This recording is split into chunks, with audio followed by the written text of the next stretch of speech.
नमस्कार, मैं हूं पंकज भार्गव। उत्तर प्रदेश के हाथरस में सीबीआई की टीम एक्टिव हो गई है। सीबीआई ने हाथरस के चंदपा थाने से केस के सारे दस्तावेज ले लिए हैं। हाईकोर्ट में कल इस केस की सुनवाई है। उससे पहले सियासत फुल स्विंग में है। गोंडा में एक साधु को गोली मारने की वारदात पर जिस तरह से राजनीति हो रही है, उससे निपटने के लिए Yogi Adityanath full alert mode में है। हाथरस, गोंडा और लखनऊ में ग्राउंड पर मौजूद हमारे रिपोर्टर्स ने एक कंप्लीट स्टोरी तैयार की है, जिससे समझ में आएगा कि योगी के दिमाग में इस वक्त क्या चल रहा है।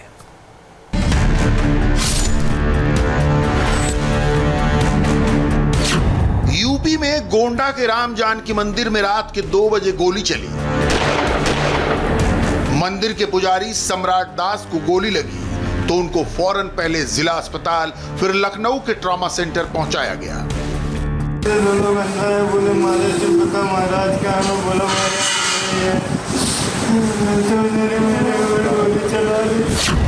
ट्रॉमा सेंटर में जिस वक्त पुजारी सम्राट दास का इलाज चल रहा था, उस वक्त तक गोंडा पुलिस एफआईआर लिखकर 2 आरोपियों को गिरफ्तार कर चुकी थी। लेकिन तब तक सोशल मीडिया पर दूसरा खेल शुरू हो चुका था। सुबह होने से पहले ही ये खबर वायरल कर दी गई। जमीन माफिया के गोलीकांड को जातिवाद से जोड़कर योगी सरकार को घेरने की कोशिश शुरू हो गई। योगी को बदनाम करने की कोशिश करने वाले इन ट्विटर हैंडल्स को देख लीजिए। सारे के सारे हैंडल्स कांग्रेस पार्टी के हैं। क्या ये सिर्फ संयोग है कि जब राजस्थान के करौली में एक पुजारी की हत्या का मामला गर्म था, तभी यूपी के गोंडा में एक मंदिर के पुजारी को गोली मार दी गई।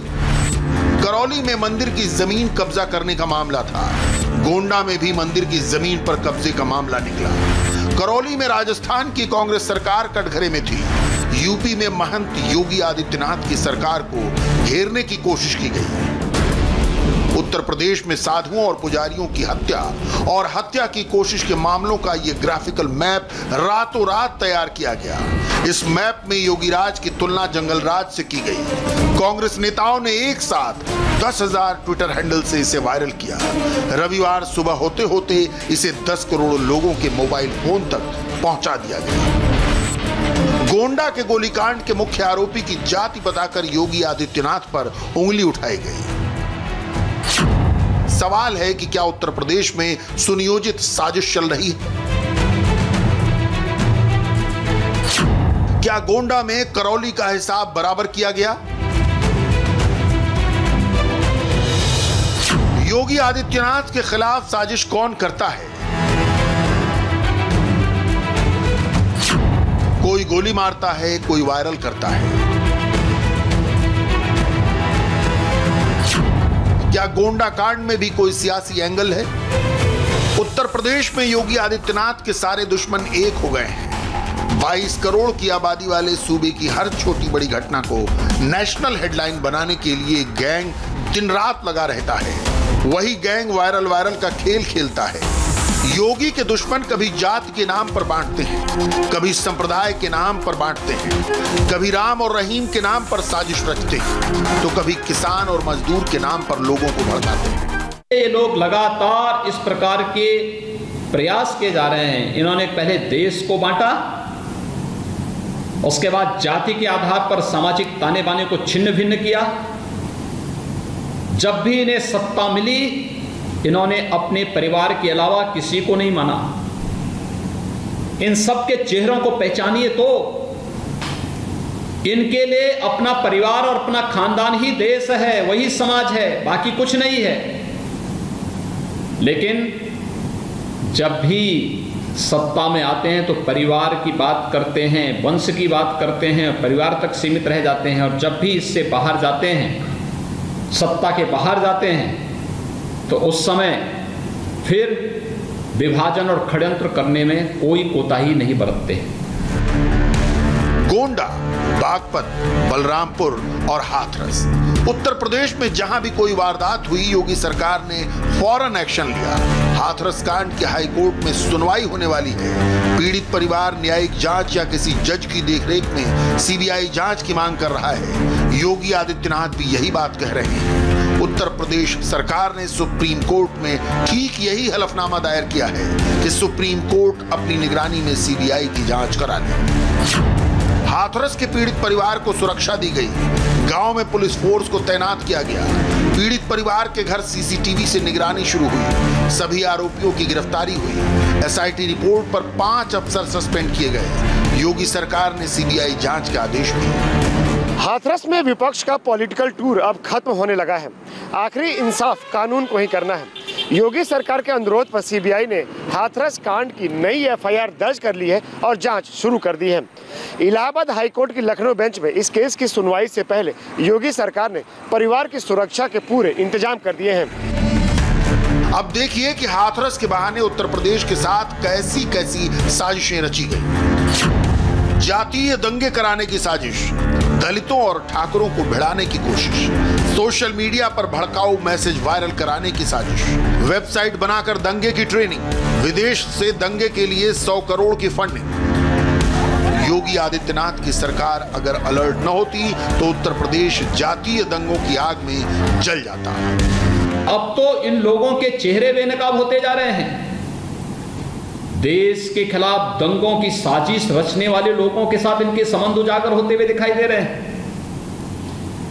बहुत बड़ी यानी षड्यंत्र की एक साजिश देश के खिलाफ। इन चेहरों को पहचानो तो ये वही लोग हैं जो पूर्वी उत्तर प्रदेश की चीनी मिलों को बंद कर देते हैं। ये वही लोग हैं जिनके शासनकाल में पूर्वी उत्तर प्रदेश में कोरोना इंसेफ्लाइटिस से 50,000 से अधिक बच्चे और समय काल कलवित हुए थे। योगी ने दुश्मनों के हथकंडों से यूपी को बचाया, लेकिन खानदानी खलनायकों ने इकट्ठा होकर योगी आदित्यनाथ पर ही हमला बोल दिया। योगी के दुश्मनों ने योगी के बारे में क्या क्या नहीं कहा। प्रियंका गांधी ने योगी सरकार को घमंडी कहा। राहुल गांधी ने योगी राज को जंगल राज बताया। अखिलेश यादव ने यूपी सरकार को पापी और अपराधी कहा। पीएफआई के दंगों की साजिश का खुलासा होने पर असदुद्दीन ओवैसी को सबसे ज्यादा मिर्ची लगी। ओवैसी उल्टा योगी सरकार पर ही साजिश करने के आरोप लगाने लगे। इतनी हैवानियत हुई इस लड़की के साथ, इतना बड़ा हादसा हुआ और 15 दिन बाद इनका बयान आया है। और बयान में क्या कहते हैं कि प्रधानमंत्री जी का फोन आया और मैंने एसआईटी को बनाया है। क्या आपको प्रधानमंत्री जी के फोन के इंतजार था? क्या 15 दिनों के लिए आप कुछ नहीं कर पाए? पूरे देश को धकेला जा रहा है, मारा जा रहा है, पीटा जा रहा है। मुझे थोड़ा सा धक्का लग गया तो क्या बड़ी बात, कोई फर्क नहीं पड़ता। ऐसी सरकार है, अगर हम खड़े होंगे धक्का लगेगा, लाठी लगेगी, ठीक, खा लेंगे लाठी, धक्का खा लेंगे, क्या है। खास तौर से जुल्म होता है उन महिलाओं का जिनका ताल्लुक दलित तबके से, माइनॉरिटी से, शेड्यूल ट्राइब, शेड्यूल कास्ट से होता है और ये बढ़ता जा रहा है, रुकने वाला नहीं है, बढ़ता जा रहा है। और तीसरी बात है कि उत्तर प्रदेश में ठोक दो की सरकार है, रूल ऑफ लॉ के ऊपर अमल नहीं करते। ठोक दो, क्या ठोके आपने? दलित और मुसलमान एक जमाने में कांग्रेस का कोर वोट बैंक माने जाते थे। हाथरस कांड के बाद कांग्रेस को लगा कि दलितों को लुभाने का ये सबसे अच्छा मौका है और इसी वजह से राहुल गांधी और प्रियंका गांधी वाड्रा हाथरस पहुंचे। समाजवादी पार्टी ने भी हाथरस के मुद्दे पर अपनी अटेंडेंस को दर्ज कराया। असदुद्दीन ओवैसी ने अपनी अटेंडेंस इस मामले में तब दर्ज कराई जब दंगा भड़काने में पीएफआई का नाम सामने आया। सारे विरोधी एक तरफ और योगी आदित्यनाथ एक तरफ। योगी विपक्ष के सारे आरोपों की धज्जियां उड़ा रहे हैं और अपने मिशन में लगे हुए हैं। यूपी में जो आज तक पहले कभी नहीं हुआ, योगी ने वो काम करके दिखाया। माफिया राज का सफाया पहले इम्पॉसिबल लगता था, योगी ने माफिया के घरों पर बुलडोजर चलाकर उसे पॉसिबल कर दिया। यूपी पुलिस ने अब तक जो जांच की उससे पता चलता है कि यूपी के माफिया ने भी जातीय दंगों को फंडिंग करने में मदद की। विपक्ष ने सरकार को बदनाम करने का हर हथकंडा अपनाया, लेकिन योगी के रहते उनके मंसूबे पूरे नहीं हो पाए। ये अच्छा कार्य जो गरीब के लिए है, किसान के लिए है, नौजवान के लिए है, महिलाओं के लिए है, ये कार्य इन लोगों को अच्छा नहीं लग रहा है। इसलिए अव्यवस्था फैलाना, दंगा कराना, भड़काना, अव्यवस्था पैदा करना, आगजनी करना। आपने एक कांग्रेस नेता का बयान पढ़ा होगा, वो कह रहा है साहब हम दंगा इसलिए कराना चाहते हैं, कुछ लोग इधर से मरे, कुछ लोग उधर से मरे, और फिर इनके नेताओं को वहां जाने का अवसर प्राप्त हो। इससे निकृष्ट सोच और क्या हो सकती है? देश के लिए, समाज के लिए इस प्रकार की सोच एक खतरनाक सोच है। ये खतरनाक सोच इनके डीएनए का पार्ट बन चुका है और जनता इसीलिए इस खतरनाक सोच को समाप्त करने के लिए इनको सत्ता से बेदखल की है। उत्तर प्रदेश के लिए योगी आदित्यनाथ का होना अभी कितना मायने रखता है, उसे पिछले एक साल की घटनाओं से समझिए। नवंबर 2019 में राम जन्मभूमि का ऐतिहासिक फैसला आया। उत्तर प्रदेश में माहौल बिगाड़ने की साजिश हुई। जनवरी 2020 में नागरिकता संशोधन कानून लागू हुआ, तब भी यूपी में दंगा कराने की साजिश रची गई। अप्रैल मई 2020 में जब कोरोना फैल रहा था, तब अफवाह फैलाकर मजदूरों का पलायन कराया गया। जुलाई 2020 से जब अप्रवासी मजदूरों के पुनर्वास का प्रोग्राम शुरू हुआ, तब भी उनको भड़काने की कोशिश की। योगी आदित्यनाथ एक साथ इन सारे फ्रंट पर लड़ रहे हैं और जीत भी रहे हैं। पिछले 3.5 वर्षों के दौरान हम लोगों ने 3 लाख से अधिक नौजवानों को, उत्तर प्रदेश के नौजवानों को प्रदेश में नौकरियां दी हैं और अभी 3 लाख नई नौकरियां हम देने जा रहे हैं। अगले कुछ दिनों के अंदर, कुछ यानी समय के अंदर ये सारी नौकरियां और मिलेंगी उत्तर प्रदेश के नौजवानों को। 20 लाख नौजवानों को हमने प्राइवेट सेक्टर में नौकरी दी।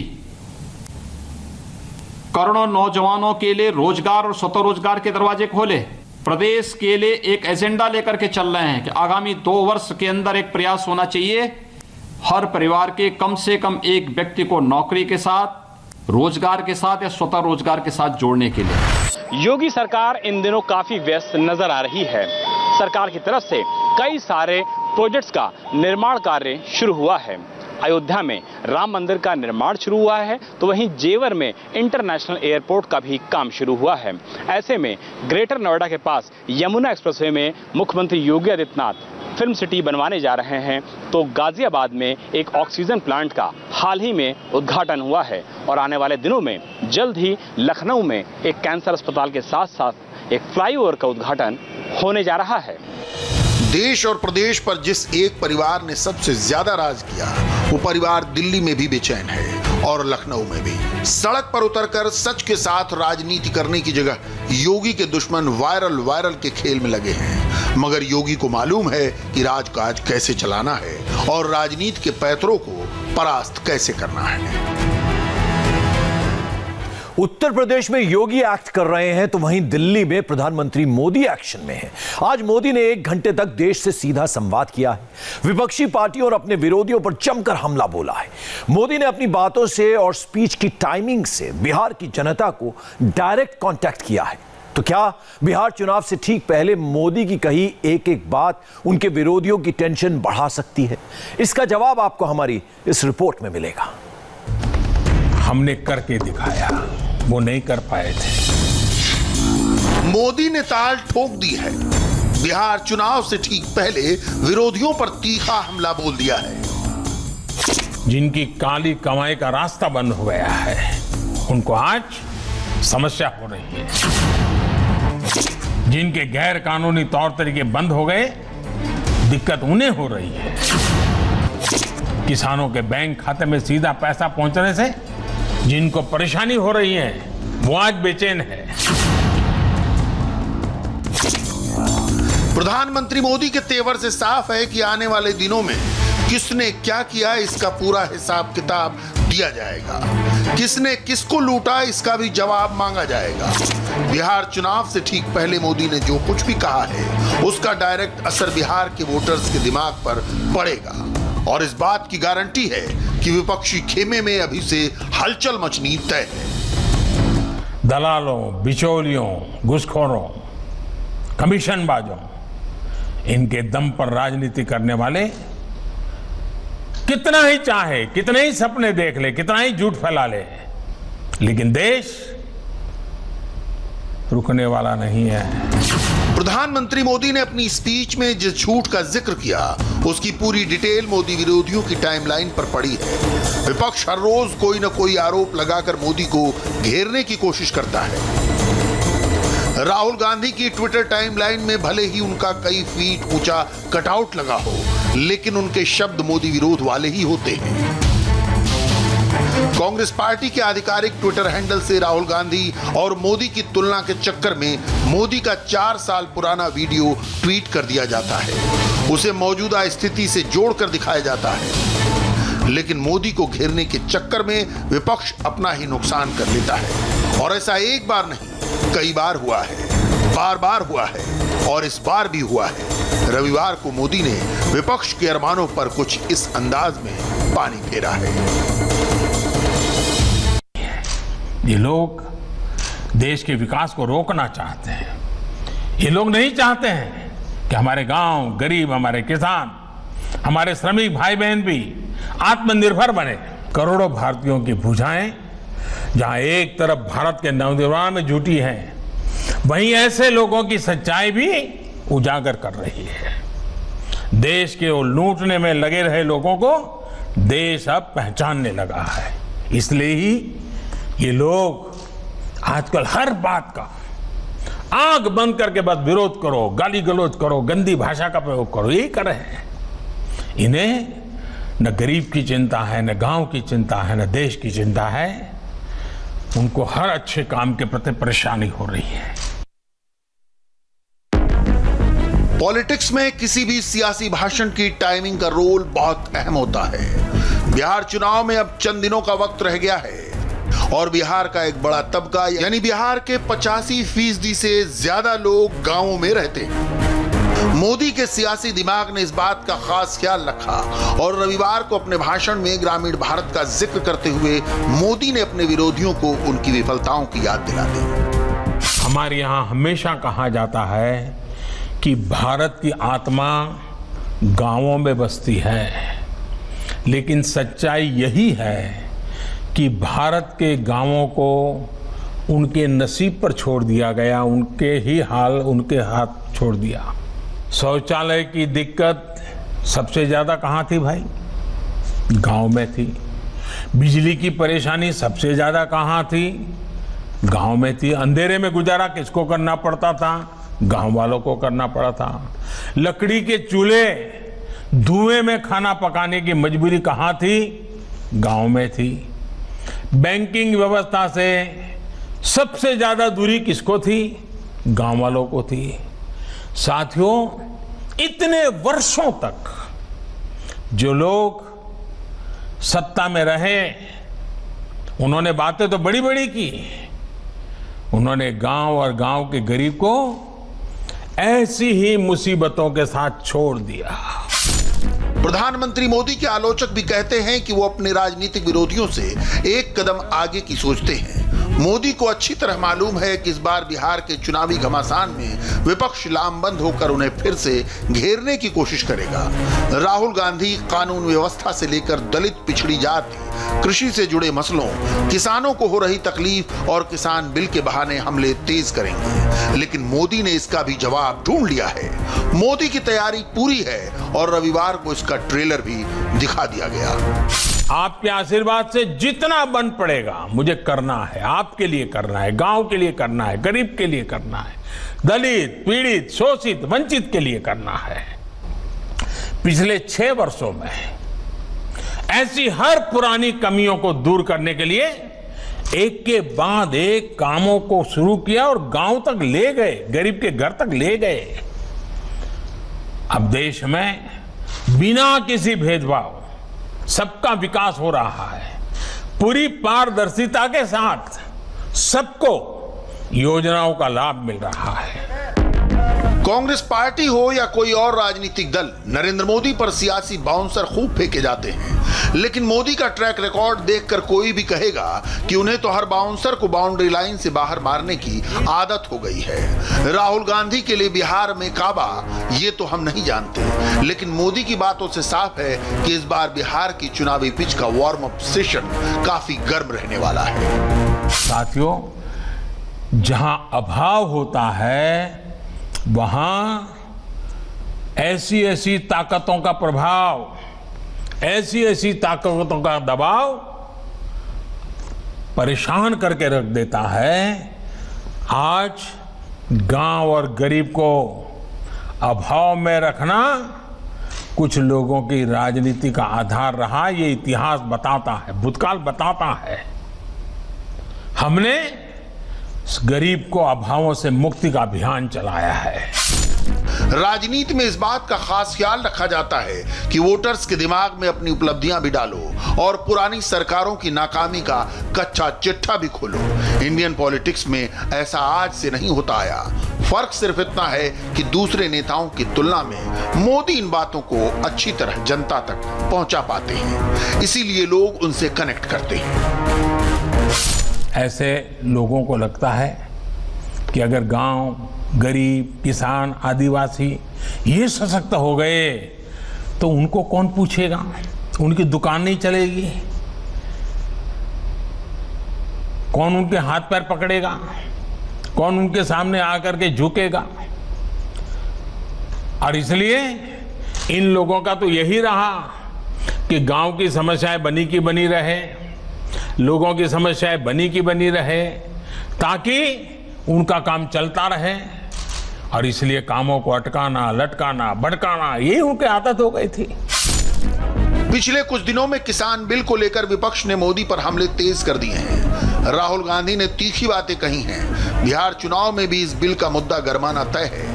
मोदी विरोधियों का आरोप है कि इस बिल के बहाने मोदी सरकार किसानों का हक मार रही है, लेकिन मोदी ने विपक्ष के आरोपों पर जो कुछ कहा है उसका सीधा असर वोटर्स के दिमाग पर ही पड़ेगा। आप भी सुनिए। इन लोगों को खेती से जुड़े जो ऐतिहासिक सुधार किए गए हैं उनसे भी दिक्कत हो रही है। वो लोग बौखलाए हुए हैं। ये बौखलाहट किसानों के लिए नहीं है, खुद की दुनिया जो अब देश समझने लगा है ना, उसकी परेशानी है। पीढ़ी दर पीढ़ी बिचौलियों, घुसखोरों, दलालों, इनका तंत्र खड़ा करके जो इन्होंने एक अपना बड़ा ही एक प्रकार से मायाजाल बना के रखी थी। देश के लोगों ने इनकी मायाजाल को, इनके इन सभी मंसूबों को ढहाना देश की जनता ने शुरू कर दिया है।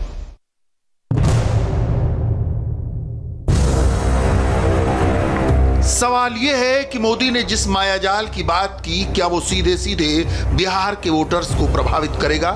विपक्ष तो सीधे तौर पर यह आरोप लगाता है कि लोगों के बीच मोदी की लोकप्रियता में कमी आई है, जनता से मोदी की दूरी बढ़ गई है। लेकिन क्या वाकई ऐसा है? एक ताजा सर्वे के मुताबिक देश की 69% से ज्यादा आबादी इस वक्त भी मोदी की लीडरशिप वाली केंद्र सरकार पर भरोसा करती है। एक और सर्वे में जब लोगों से यह पूछा गया कि मौका मिलने पर वो नरेंद्र मोदी और राहुल गांधी में से किसे चुनेंगे, तो इस सवाल के जवाब में 66% से ज्यादा लोगों ने मोदी के लिए हाँ कहा, जबकि सिर्फ 23% लोगों ने राहुल के नाम पर मुहर लगाई। इन दोनों सर्वे से साफ है कि देश में मोदी मैजिक अभी खत्म नहीं हुआ। फिर चाहे विपक्ष कितने भी दावे करे। वैसे विपक्ष तो कोरोना और अन्य मुद्दों पर भी मोदी पर हमले करता है, मगर सच्चाई क्या है ये भी देख लीजिए। कुछ दिनों पहले हुए सर्वे में 74% ग्रामीण आबादी ने कोरोना के सिचुएशन को हैंडल करने के लिए मोदी को थम्स अप कहा। इसी सर्वे में 72% लोगों ने मोदी सरकार के काम को अपना समर्थन दिया। मोदी के काम करने के तरीके को 48% रेटिंग के साथ गुड बताया था। 30% ने मोदी के काम को आउटस्टैंडिंग बताया, जबकि इसी पैमाने पर मोदी के कट्टर विरोधी कांग्रेस पार्टी की परफॉर्मेंस को 32% लोगों ने औसत यानी एवरेज बताया था। भारत की राजनीति में मोदी और राहुल गांधी के बीच टक्कर बताई जाती है, मगर सच्चाई यह है कि 2013 से लेकर 2019 तक राहुल गांधी को लोगों का समर्थन नहीं मिला। 2014 में 34% लोग मोदी को पीएम बनते देखना चाहते थे, जबकि उस साल राहुल को सिर्फ 15% लोगों का साथ मिला। और 2019 आते आते मोदी के पक्ष में 47% और राहुल के पक्ष में सिर्फ 23% लोग थे। इन आंकड़ों से साफ है कि पिछले 6 सालों से देश की राजनीति की पिच पर मोदी अकेले बैटिंग करते जा रहे हैं और उनके सामने कोई टिक नहीं पा रहा। क्योंकि दूसरी तरफ से मजबूत बैटिंग करने वाला कोई खिलाड़ी नहीं है। मोदी को इसी का फायदा मिलता है। भारत के गांवों के लिए, गांव में रहने वालों के लिए जितना काम पिछले 6 वर्षों में किया गया है, उतना आजादी के 6 दशकों में भी नहीं हुआ। 6 दशक तक गांव के करोड़ों लोग बैंक खातों से वंचित थे। ये खाते अब जाकर के खुले हैं। 6 दशक तक गांव के करोड़ों लोगों के घर में बिजली का कनेक्शन नहीं था। आज हर घर तक बिजली पहुंच चुकी है। 6 दशक तक गांव के करोड़ों परिवार शौचालय से वंचित थे। आज घर घर में शौचालय भी बन गए। मोदी सरकार सबका साथ सबका विकास की बात करती है, लेकिन विपक्ष धर्म वाला कार्ड खेलकर मोदी को कमजोर करने की कोशिश करता है। मोदी विपक्ष के इन आरोपों का जवाब अपनी बातों से नहीं देते, सबूतों से देते हैं। बिल्कुल वैसा ही जैसा मोदी ने रविवार को किया। और इसकी वजह बने हरियाणा के मुमताज अली। मुमताज अली जी नमस्ते। माननीय प्रधानमंत्री जी को हमारा सलाम। कहिए मुमताज अली जी, आज आपके घर का कानूनी कागज आपके हाथ में आ गया है। अब आपके घर का एक नक्शा है, उसकी हदें तय हो चुकी हैं। पहले जो समस्याएं आती थी, अब आपको लगता है उन समस्याओं से मुक्ति मिल जाएगी? जी सर, अब वो समस्या नहीं आएंगे जी। पहले तो लोग जैसे कोई मकान बनाना शुरू करता था जी, आपस में झगड़े हो जाते थे। अब मतलब उन समस्याओं से छुटकारा मिल जाएगा जी।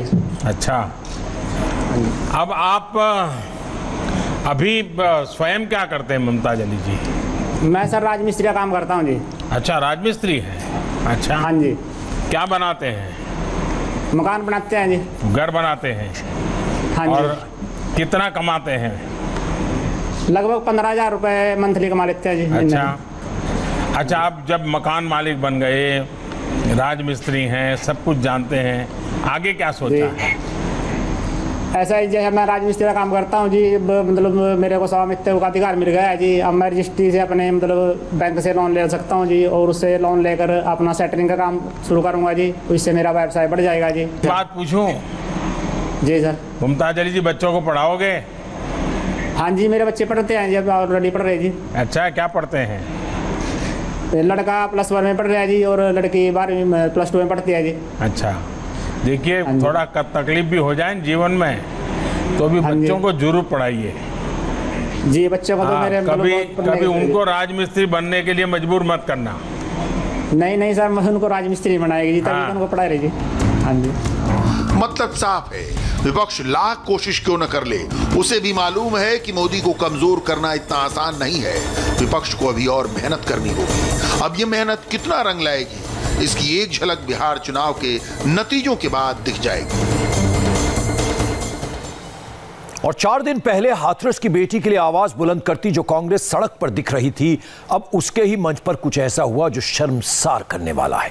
एक महिला कांग्रेस कार्यकर्ता के साथ पार्टी फोरम में ही न सिर्फ बदसलूकी हुई, बल्कि उसके साथ मारपीट भी की गई। कांग्रेस की यह महिला कार्यकर्ता पार्टी के उस कैंडिडेट का विरोध कर रही थी जिस पर रेप का आरोप है, लेकिन अब तक पार्टी के किसी वरिष्ठ नेता ने कोई बयान देना तक जरूरी नहीं समझा।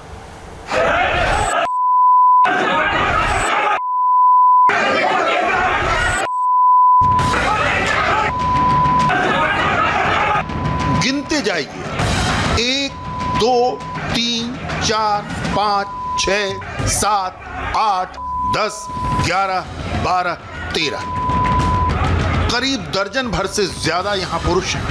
कोई भी महिला नहीं, सिर्फ एक अकेली महिला है जिसकी थप्पड़ों से पिटाई हो रही है, धक्का मारा जा रहा है, कोई पीछे से थप्पड़ मार रहा है, कोई सामने से तमाचे जड़ रहा है, भद्दी भद्दी गालियां दी जा रही हैं। प्रियंका गांधी और सोनिया गांधी की कांग्रेस पार्टी की ये एकदम नई और ताजा पिक्चर है जो उपचुनाव से पहले देवरिया से रिलीज हुई। देवरिया का कांग्रेस दफ्तर है ये, जहां उपचुनाव के उम्मीदवार का स्वागत समारोह था। लेकिन वेलकम पार्टी थ्रिलर पार्टी बन गई। एक राष्ट्रीय पार्टी के दफ्तर में जो कुछ हुआ वो बहुत शॉकिंग है, शर्मनाक है। ये कार्यकर्ता कम सड़क छाप गुंडे मवाली ज्यादा लग रहे थे। गुंडे मवाली क्यों, उससे भी कहीं ज्यादा। ये हम इसलिए कह रहे हैं कि वो भी किसी महिला पर हाथ उठाने से पहले 10 बार सोचते हैं।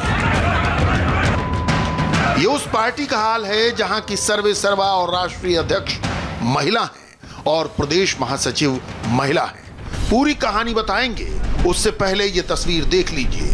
ज्यादा दिन पुरानी नहीं है जब महासचिव प्रियंका गांधी हाथरस की बेटी को न्याय दिलाने निकली थी।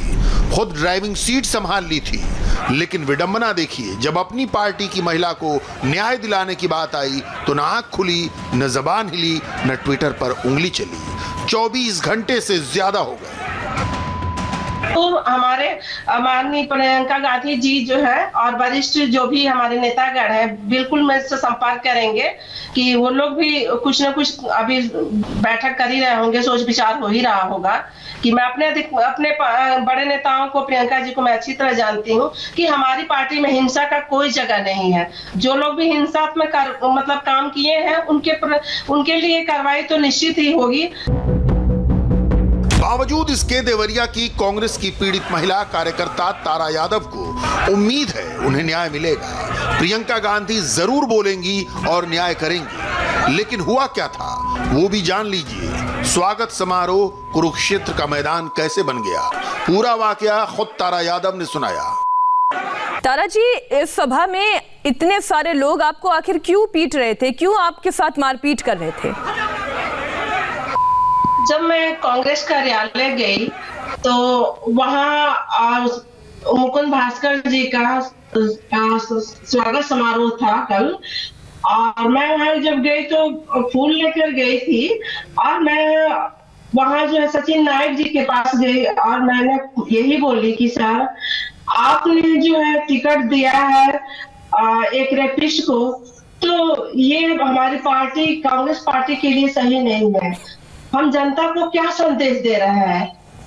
और हमारी माननीय प्रियंका गांधी जी और भी जो भी बड़े नेता है, कार्यकर्ता है, सब लोग हाथरस की बेटी के लिए हम लोग सड़कों पर उतरे हैं न्याय मांगने के लिए। और हमारी कांग्रेस पार्टी में ही किसी रेपिस्ट को अगर टिकट दिया गया है तो इससे तो हमारी पार्टी की बदनामी होगी। मैं तो सोच भी नहीं सकती कि मतलब इस तरह बोलते हैं वहां पर मेरे साथ मारपीट, मतलब मैं खुद ही नहीं समझ पाई कि ये क्या हो रहा है। गलत क्या कहा, सच ही तो कह रही हैं तारा यादव। हाथरस की बिटिया के इंसाफ की लड़ाई में जो पूरी पार्टी सड़क पर उतर आई थी, वो अगर किसी रेप के आरोपी को टिकट देगी तो सवाल तो उठेंगे। लेकिन सवाल उठाने का नतीजा ये होगा, तारा यादव को अंदाजा तक नहीं था कि अपनी ही पार्टी में उन्हें ऐसे बेइज्जती सहनी पड़ेगी। बहुत जरूरी। और एलओसी पर पाकिस्तान को मुंहतोड़